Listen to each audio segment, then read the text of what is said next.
Chers étudiants, chères étudiantes, donc j'ai le plaisir de continuer le cours du module matériaux pour l'énergie solaire, donc filière SMEP. Donc on s'est arrêté au chapitre 6, donc qui est divisé en plusieurs parties. La première partie, comme nous allons le voir, il porte sur les modules et installations photovoltaïques. Donc nous avons décrit dans le chapitre précédent et défini en détail comment caractériser une cellulaire. Donc essentiellement, l'objectif de ce cours, c'est d'examiner les différents matériaux qu'on peut appliquer pour le solaire photovoltaïque, donc qui sont à base de semi-conducteurs, essentiellement le silicium et également les semi-conducteurs binaires, les 2,6 et 3,5. Donc ici, je vous donne une première partie qui concerne le rayonnement du soleil, qui va être transformé en électricité au niveau du matériau absorbeur contenu dans le cellule solaire.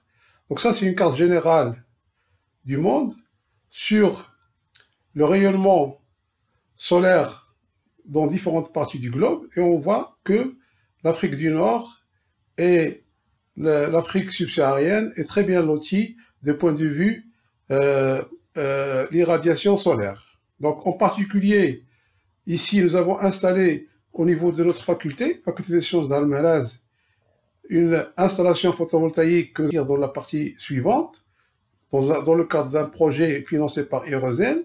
Donc cette installation photovoltaïque connectée au réseau, il va injecter l'ensemble de l'électricité produite dans le réseau de l'établissement, et en parallèle, annexé à cette installation photovoltaïque, il y a une station météorologique qui est fabriquée avec la collaboration de l'université Qader Iyad à Marrakech, qui abrite les coordonnateurs de ce projet national.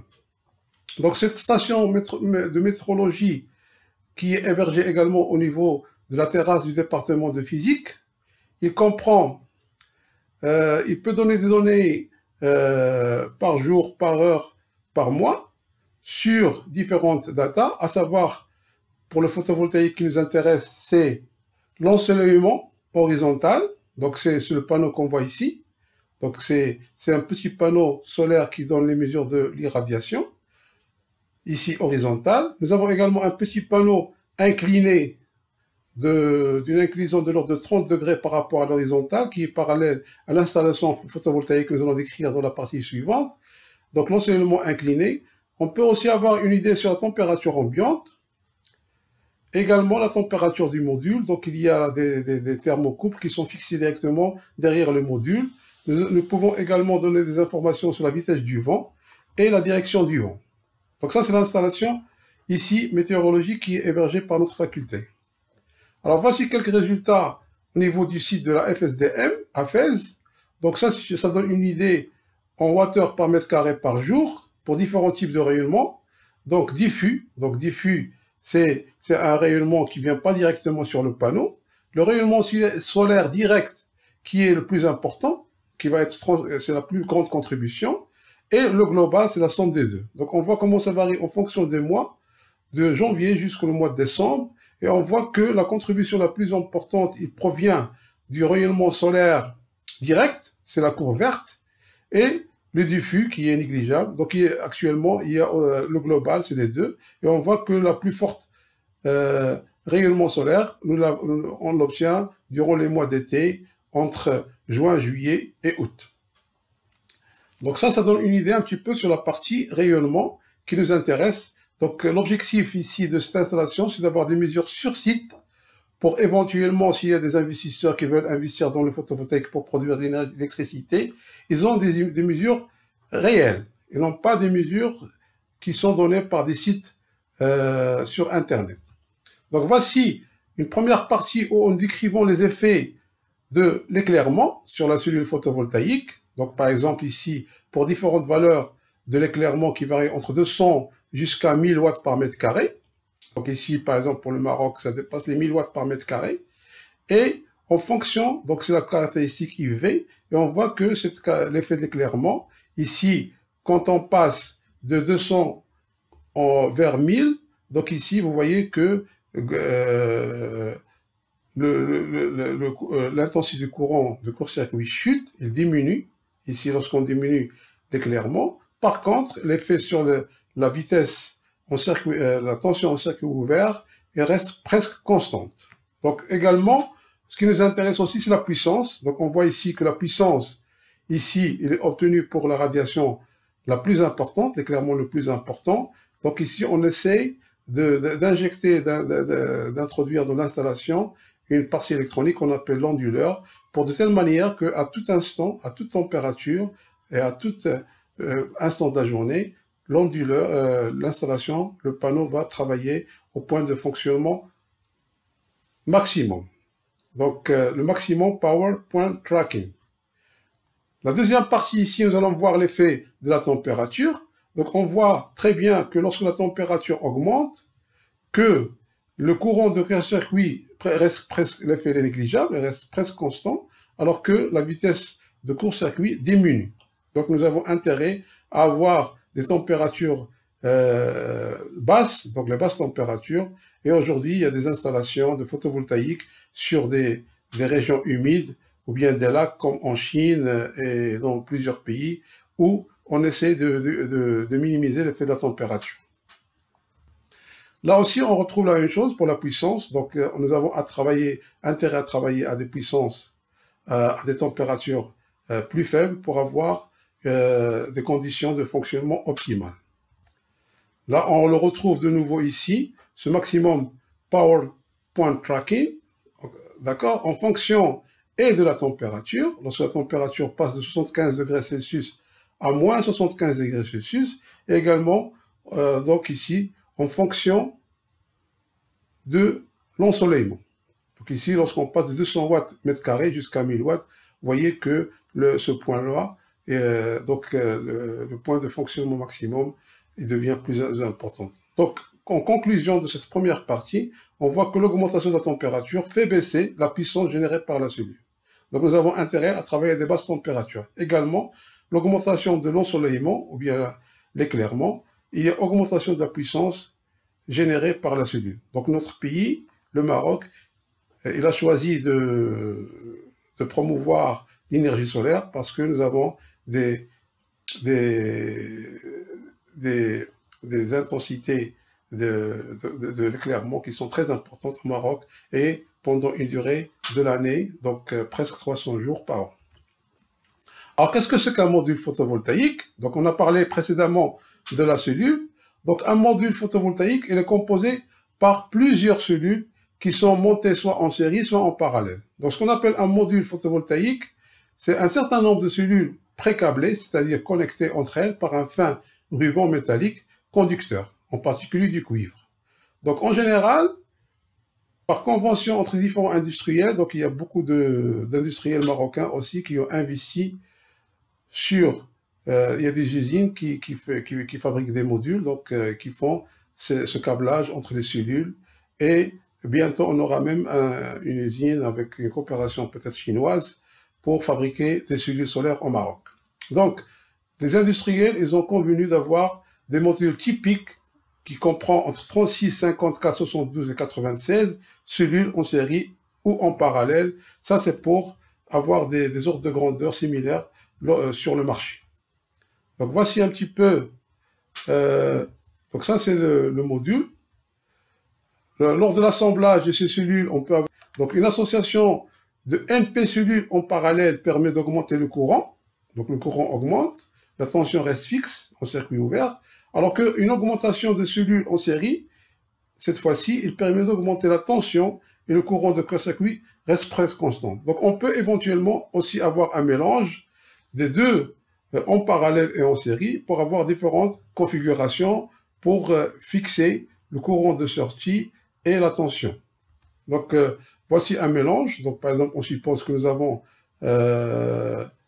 alpha cellules en parallèle et bêta cellules en série, on peut avoir un courant équivalent par un petit calcul d'électrostatique. Donc, ça c'est le module. Maintenant, si on revient sur comment positionner un module par rapport au Soleil, donc la première condition, il faut choisir une une terrasse qui est dégagée, loin des immeubles, pour ne pas avoir des effets d'ombrage, et aussi, de préférence, orientée sud. Donc, on peut aussi avoir des installations, surtout pour le photovoltaïque à concentration, qui a un très grand rendement, au fil du soleil. Donc, le soleil, il se lève à l'est et se couche à l'ouest, et on peut avoir différentes situations. Donc, ici, par exemple, à Fès, l'installation que nous avons fixé les panneaux orientés vers le sud. Donc aussi, ça c'est une première condition. La deuxième condition, c'est l'inclinaison que nous allons aussi examiner. Donc il y a des formules qui peuvent nous donner, en fonction de la position géographique, de l'angle qu'il faut fixer. Donc par exemple ici, aussi, lorsque le soleil voyage dans le ciel, nous avons défini dans le premier chapitre ce qu'on appelle le masse d'air. Donc c'est le rapport entre l'épaisseur traversée par le rayonnement direct, donc ici à midi soleil, et l'épaisseur traversée à la verticale. La verticale, c'est le midi soleil. Donc ici, donc ce qu'on appelle la masse d'air, c'est OB sur OA. Donc la distance OB sur OA, qui est donnée par 1 sur sinus alpha. Donc ici, voici un tableau qui donne une idée un petit peu, une étude sur, il y a des formules aussi mathématiques, en fonction des différentes orientations du panneau. Donc nous avons préconisé le sud, et on le retrouve ici, pour différentes inclinaisons. Par exemple, on voit que la meilleure orientation où on obtient 100%, c'est lorsqu'on est orienté sud, et autour de 30 degrés. Exactement 32 degrés ici à Fès. Donc on voit que l'orientation sud-ouest ou bien sud-est, ils sont équivalentes, par exemple pour cette orientation de 30 degrés, et également l'ouest ou bien l'est, également le rendement diminue, donc le pourcentage diminue, et on perd le 100%. Donc de préférence, il faut orienter sud, ou bien le mieux, c'est d'avoir fil de soleil, et ça demande des investissements supplémentaires. Alors qu'est-ce qu'on appelle, comment caractériser un panneau? Donc un panneau, c'est un ensemble de cellules reliées entre elles, et quand on va faire un panneau, une des premières caractéristiques, c'est ce qu'on appelle le watt-crête. Alors, qu'est-ce que c'est que la définition du watt-crête? C'est la puissance électrique du module dans les conditions suivantes. Donc ça, c'est une convention. Les industriels se sont mis d'accord. Il faut avoir une irradiation solaire de 1000 watts par mètre carré et une température de jonction de 25 degrés Celsius. En d'autres termes, si j'ai un panneau de 1 watt crête, il va délivrer une puissance électrique de 1 watt quand il est soumis à un ensoleillement de 1000 watts par mètre carré. Autrement, si j'ai un module de 1 watt crête qui reçoit seulement 55 kWh d'irradiation solaire, dans les conditions standards, il va produire seulement 55 Wh d'électricité. Alors, le panneau solaire est caractérisé par, donc ça c'est quand on va acheter un panneau dans le commerce, il faut connaître sa tension continue maximum, dite tension de circuit ouvert. Aussi, la puissance crête, c'est la puissance qu'on vient de définir, elle est maximale que pour fournir un module photovoltaïque. Et la puissance crête d'un module photovoltaïque de conditions standard qu'on vient de définir, 1000 watts par mètre carré, et un spectre solaire que j'ai oublié, à M1,5. Et une température ambiante de 25 degrés Celsius. Donc, vous voyez ici, par exemple,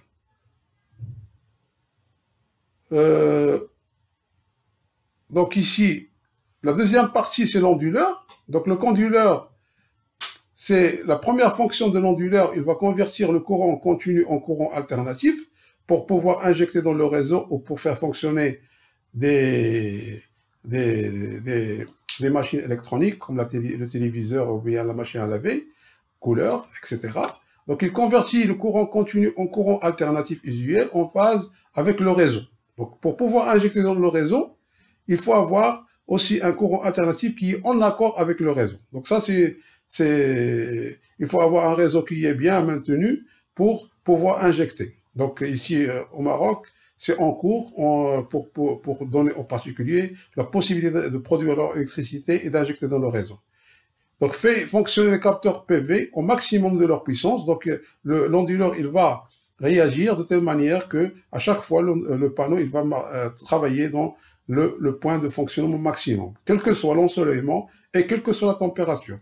Et également, une dernière recommandation, c'est la protection des personnes par contrôle d'isolement du circuit continu. Donc voici un petit peu le réseau. Voici le champ photovoltaïque, c'est plusieurs panneaux. Donc ce qu'on appelle un champ photovoltaïque, il est formé par plusieurs panneaux photovoltaïques. Donc le panneau, ce champ photovoltaïque, il va produire du courant continu. Et l'onduleur, c'est un appareil électronique qui va transformer le courant continu en courant alternatif. Il va l'adapter au réseau du pays concerné. Donc par exemple au Maroc, nous avons un réseau ici avec une fréquence de 50 Hz et une tension efficace entre 220 et 380 volts. Donc ici, une recommandation importante. Donc l'intention alternative injectée au réseau doit avoir les propriétés de ce réseau.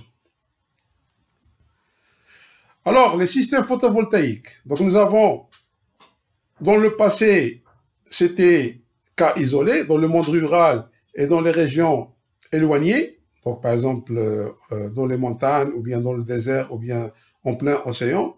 Donc ici, il faut avoir un panneau par exemple, sur le toit de la maison, avec une possibilité de stockage. Il n'y a pas de réseau, et toute l'énergie qui est produite, elle va être utilisée par le consommateur. Le stockage, une des raisons principales aussi, c'est de pouvoir utiliser cette énergie produite le soir, quand le soleil, il va disparaître. Donc ici, le stockage des batteries, il coûte très cher. Et aujourd'hui, beaucoup de compagnies à travers le monde qui font de la R&D très poussée, ils vont essayer de fournir une solution clé en main, comme ça, pour revenir dans les villes. Donc on ne parle plus du photovoltaïque dans les régions éloignées, mais l'application dans les villes. Donc le jour où les particuliers peuvent produire leur électricité, on peut leur proposer dans un très proche avenir une solution clé en main, donc pas besoin du réseau. Donc ici, c'est des batteries très évoluées, donc il y a une R&D très poussée pour avoir des batteries et des possibilités de stockage. Donc on a une petite chambre dans la maison où on va stocker les batteries. Sinon, donc aussi la possibilité d'avoir la connexion au réseau. Donc vous avez la production qui vient du panneau, mais également vous pouvez faire une demande ou bien injecter dans le réseau. C'est ce qu'on va voir dans les slides qui vont suivre. Donc voici en général une maison avec un panneau photovoltaïque. Aujourd'hui, il y a plusieurs pays qui ont libéralisé l'électricité, et les particuliers, ils peuvent vendre, ils peuvent acheter au réseau. Donc une maison avec une installation photovoltaïque raccordée au réseau, il va produire de l'énergie, d'accord, qu'il peut vendre, qu'il peut consommer, et il peut racheter. Donc il y a plusieurs compteurs. Donc vous avez une installation solaire raccordée au réseau, elle est constituée par des panneaux solaires. Donc il faut dimensionner les besoins de la maison, les besoins en électricité, quelle énergie il faut, combien de personnes vivent dans la maison, combien d'ampoules, combien d'appareils électroniques, etc. pour avoir une idée des besoins et pour avoir une idée de combien de panneaux et de quelle puissance nous avons besoin pour acheter, pour l'installer sur le toit. Et ici aussi étudier la possibilité d'avoir la surface nécessaire pour installer ces panneaux. Les onduleurs, dispositifs de protection et les couplages d'énergie. Donc il y a en général deux compteurs montés en slide suivant. Donc vous avez ici le panneau solaire, le régulateur, l'onduleur, le stockage, et ici vers l'utilisation vers le consommateur 220 volts. Donc ici, on essaie de fixer de telle manière que le système, l'installation fonctionne au point de fonctionnement maximum, en fonction de l'éclairement, mais aussi en fonction de la température. Donc voici aussi deux exemples. Le premier, le raccordement avec vente de la totalité de la production d'électricité. Moi, j'ai quelques amis en Europe qui ont fait un investissement sur un champ photovoltaïque sur le toit de leur maison ou bien sur un terrain vague, et ils vendent la totalité. Donc il y a une rentrée d'argent mensuelle, ils vendent toute la production qu'ils ont et ils peuvent avoir le réseau. Donc ils utilisent l'installation uniquement pour la vendre au réseau. Donc injecter l'intégralité de l'électricité produite au réseau public, le besoin d'électricité sera alors couvert par la fourniture d'électricité par le distributeur. Donc le besoin, c'est les distributeurs. Ici au Maroc, c'est l'ONE. Et on va vendre toute la production à l'ONE. Sinon, il y a le raccordement avec vente du surplus de la production d'électricité après consommation. Donc on va consommer, il y a deux compteurs. Donc consommation vers réseau, vendre du surplus. Donc il y a deux compteurs, et ici par exemple, ça dépend du prix de vente. Donc si le prix est intéressant, ça veut dire que le gouvernement de ce pays, il va encourager les particuliers à investir dans le solaire photovoltaïque. Donc pour terminer cette première partie, je vous rappelle les différentes technologies de cellules solaires que nous avons décrites, les multijonctions, déjà des rendements, donc c'est le rendement en fonction des années. Donc on voit que toutes les courbes, il y a des rendements qui augmentent, et le prix aussi, il diminue. Donc très bientôt, on va avoir le photovoltaïque qui est compétitif, sinon aujourd'hui déjà, il est compétitif avec le réseau. Donc ça, c'est une cellule silicium, d'accord? Et ici, vous avez les couches minces, c'est en vert, et les filières émergentes, les cellules solaires organiques qu'on peut utiliser dans les appareils électroniques comme les montres, etc. Donc, ce qu'il faut retenir de cette courbe en général, c'est que le rendement augmente en fonction des années et le prix diminue. Donc ici, voilà, vous voyez sur cette courbe que déjà, par exemple, ici, vers les années 2020, donc ici, vous avez, c'est le prix du marché d'électricité à la basse tension et à la pointe. Donc, quand il y a une forte demande, le prix augmente, d'accord? C'est plutôt inversé ici. Donc, il y a c'est-à-dire que si par exemple vous avez une machine à laver à la maison, il vaut mieux l'utiliser pendant la journée parce que le prix de l'électricité est moins cher que le soir.